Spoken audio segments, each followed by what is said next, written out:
Matthew Chandler, Young Democrats at UTSA, and self here to speak against the bill.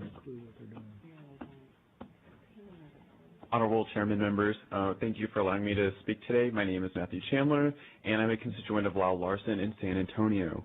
I represent myself and the Young Democrats at UTSA, and I'm also the Vice President for National Organization for Women at UTSA. I know it's very interesting that, a man is involved with women's issues, but I do oppose this legislation because it violates the bodily autonomy of women, since it makes the choice for the women. And low-income women are particularly affected by this policy, as heard by previous testimonies. I believe we have an obligation to protect our most vulnerable constituents, and I don't speak for all women, but I gladly join hands with them in the protection of their rights. If there's any doubt or thoughts of skepticism in the legitimacy of the data that is proposed in this bill, I urge you to think twice if you're leaning towards an affirmation vote. We all understand concepts of pain, but we should also remember that the quality of life for a child and mother are just as relevant. The distance required to travel to one of these lasting abortion clinics affects those who also work long hours and are so dependent on the minimum wage. Thank you very much. Thank you very much for your testimony, Matthew.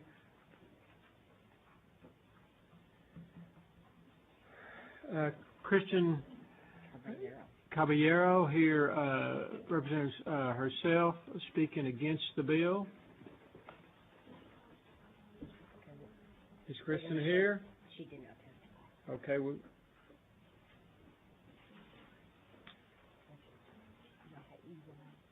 We'll show Kristen Caballero not testifying against the bill. Who do we have now? Lindsay here representing herself, testifying against the bill. Hi, yes. My name is Lindsay Ice. I'm here to testify against this bill. Again, representing myself. There are a lot of reasons that this bill could be catastrophic for any given individual. For myself, I have two very personal reasons. First, I love Texas. I chose to live here. I'd like to make this my home. I'm 30 years old. I'd like to eventually have a family here. I think it would be a wonderful place to raise a family. However,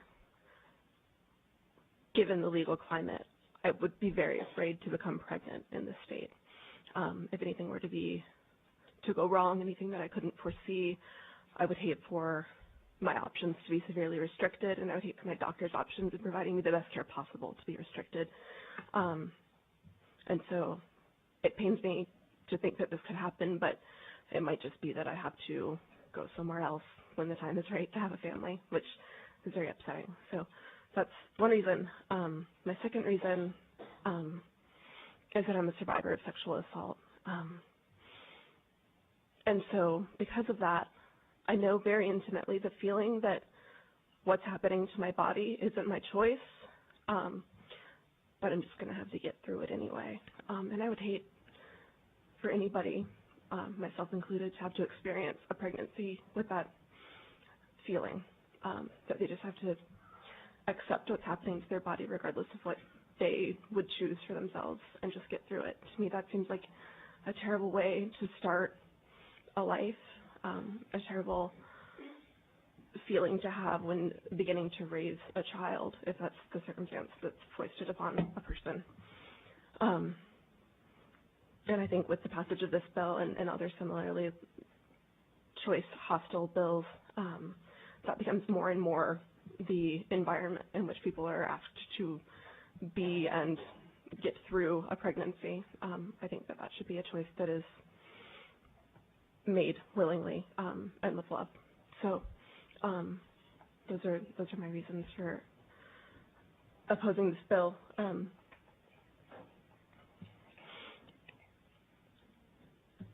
I guess that's all I can think. Thank you very much for your testimony. We appreciate you being here. I thank Representative Farrar. Is a quick question. Jennifer? Yes, Lindsay. Lindsay, okay, I'm sorry. Yeah. Our list is a little ahead of itself. So who's next? I really want to thank you so much for coming and sharing such a personal and such a difficult story. And Thank you. I just admire your courage, and I'm not sure I could do it myself. So I really appreciate it. so Thank you thanks so for much. that. And I also found very compelling what you said, that you feel like you don't have control over decisions. This legislation reminds you of something horrible. It's essentially, I mean, it could be compared to an assault, both on rights and on people's bodies. Well, I picked up on that, and so just thanks. And again, thank you for your bravery. Thank you. Thank you all for your time. Thank you very much for being here for your testimony. Jennifer Davis here representing herself, testifying for the bill.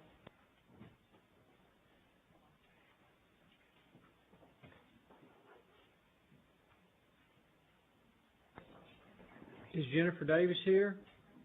We'll show Jennifer representing herself for the bill, not testifying. Carol Everett here representing herself for the bill. Is Carol here? I know she's here somewhere.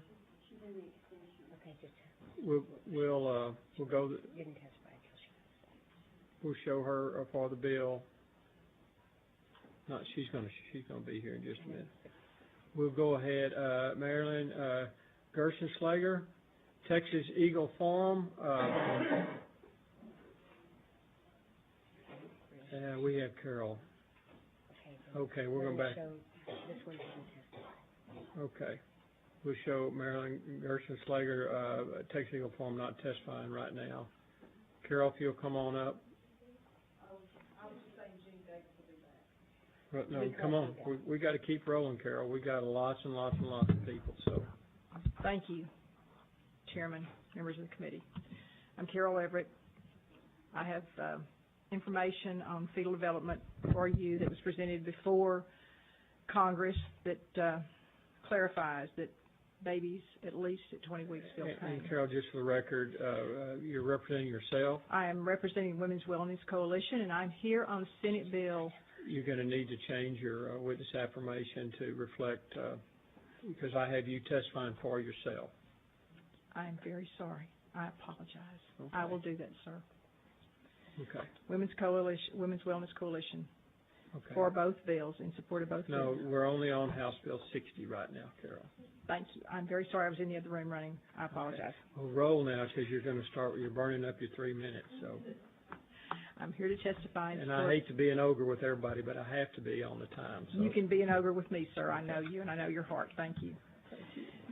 It's very important to protect the health of women in Texas. This bill is a protection for the health of women in Texas, and it raises the standards to those of ambulatory surgical facilities. Abortion clinics today have very little oversight, and we believe that raising the standards will, of course, in many ways, help women simply by the generators. Think about it. This woman's on a table. I hope it's a room with no windows if she's having an abortion. The electricity goes out. She's in the dark. The doctor's in the dark. He can't see. This is a health protection for her.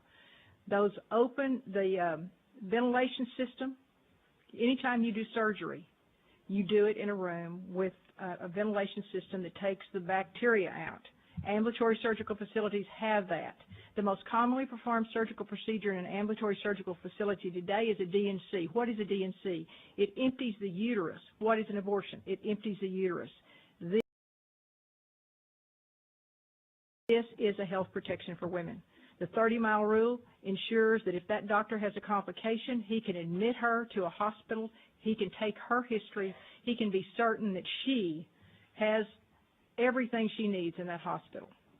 RU-486 is not my thing, but I do believe that we need to stick to standards that have the lowest dosage to protect the health of the woman again. Fetal pain. It's very important for us to take care of what we know is happening in Texas. Just a few weeks ago, we were given pictures of what's happening in Houston in Carpin's abortion clinic. We know it's happening in Dallas. Texas is becoming the big baby abortion mecca. It's time for us to take care. It's time for us to take care of those babies as the second patient who walks in the door of an abortion clinic. Let's protect those babies at 20 weeks. I thank you for your time, and I urge you to pass. Thank you. Members, any questions? A couple questions. You're saying that abortion facilities are not regulated? Abortion facilities are regulated not at the same standards as ambulatory surgical facilities, and they are not inspected. Currently, when they are inspected, they are expecting the inspector, and they pull a few charts, and they show them what's going on, and so they don't go in and really look at it. Now, there's a reason. The reason is this. The abortion clinic is cash. Ambulatory surgical facilities and all other hospitals and everything else have to operate at a level that accept insurance. The insurance standards for the nation are the CMS standards, the Medicare standards. So if a facility is going to accept insurance, it has to meet that standard of care. Abortion clinics fall outside that standard because they're cash. So they don't have to meet the same standards. An ambulatory surgical facility today, if we change this, will protect the health of women in many ways. They will come to those Medicare standards that every other facility I understand meets. your reason then, okay, because I guess it's one of the most regulated facilities that there is because of the legislature. And let me ask you this too: are you not? So if you're faced with restricted access because you've overregulated and raised the standards so high that it's economically inaccessible, you're okay with that? No, we're not going to do that. So that are you okay with putting abortion out of the reach of women because it becomes so expensive and so difficult to find a location in any way meaningful to them? Today, if you look at where the abortion clinics are in Texas, they're in centers of population. They're not operating in San Saba, Texas, or in Brownwood. They're operating in centers of population. Women today in rural areas have to travel to a center of population to have an abortion. There are 5 ambulatory surgical facilities in the state now. There's a 6th one opening in Fort Worth, and they are in the centers of population where the majority of abortion clinics operate. But is there one in the Valley? No, there's not one in the Valley, but you watch it. Is there one in West Texas? Yeah, there's not an abortion clinic in West Texas right now. Is there one in East That one in Texas? the Valley will meet the standards. But remember this, There isn't one in the Valley. There are ambulatory surgical facilities all over the state where anyone who wants to do an abortion can go and do an abortion today. But they don't do abortions in those They facilities can do right them. now. They can do them. But they don't. Well, they can. If there's an area. Don't you think we should first? It's the same thing we did when I don't include myself in that. I didn't cut women's health services in the last budget, but when that was done to rid a particular provider, prior to ridding the provider, I said if we really cared about women's health, we would have built out the system so that there would be a new provider or something. But no, the rug was just pulled out then, and the rug is getting pulled out now, and women won't have a place to go. And so I haven't heard any concern about that in your testimony. Well, the concern that concerns me. Well, I do care about women. I work every day to help women, and I work to help underprivileged women. I don't work to help women in the upper echelons of the income. Do you help women who want to have an abortion? Do you help I tell them women find the truth about abortion. We're very clear about everything. We offer them choices. Right, but do you help them? Will you give them the information of here's what I think, but here's where you can go get what you're looking for? We give women full information about every procedure, and we do include abortion in what we do in our centers. So you will refer a woman to an abortion We don't refer, facility? and I tell her, I've had an abortion. It was the worst thing that ever happened to me, but if you want an abortion, I want you to be fully informed, and they're not going to tell you this in the abortion clinic, so let me tell you. And you spend what your happened. time convincing her not to have the abortion? Representative, respectfully, I would be lying to you if I didn't tell you that I tell every woman I can that it was the most horrible decision I ever made, and I hope and pray I can save her from that. I respect your position, but I don't think that's giving every woman the full information. I mean, it is from your perspective. Well, if you give her information about abortion, but I think we need to be frank about that. If we give her the Woman's Right to Know booklet that the state publishes, okay, we're not going to go there because that is state-issued propaganda. And if we could. Yeah, and we're not talking about that tonight. If we could wrap this That's another up, bill. because once again, we got a lot. Sorry, Chairman, go ahead.